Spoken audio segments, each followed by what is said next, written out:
আমিতো ৰাইজৰ কথাই হাউচত কৈছো যে হয় প্ৰাদেশিকৰণ আইনৰ আমি সংশোধন আনিম 2010ক আমি 2014 15 13 আমি যি কৰিব লাগে আমি কৰিম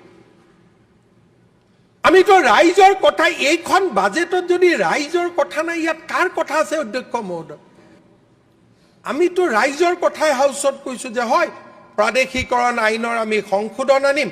2010ক আমি 2014 15 13 আমি যি কৰিব লাগে আমি কৰিম আমিতো ৰাইজৰ কথা এইখন বাজেটত যদি ৰাইজৰ কথা নাই ইয়াত কাৰ কথা আছে অধ্যক্ষ মহোদয় আমিতো ৰাইজৰ কথাই হাউচত কৈছো যে হয় প্ৰাদেশিকৰণ আইনৰ আমি সংশোধন আনিম 2010ক আমি 2014 15 13 আমি যি কৰিব লাগে আমি কৰিম আমিতো ৰাইজৰ কথা এইখন বাজেটত যদি ৰাইজৰ কথা নাই ইয়াত কাৰ কথা আছে অধ্যক্ষ মহোদয়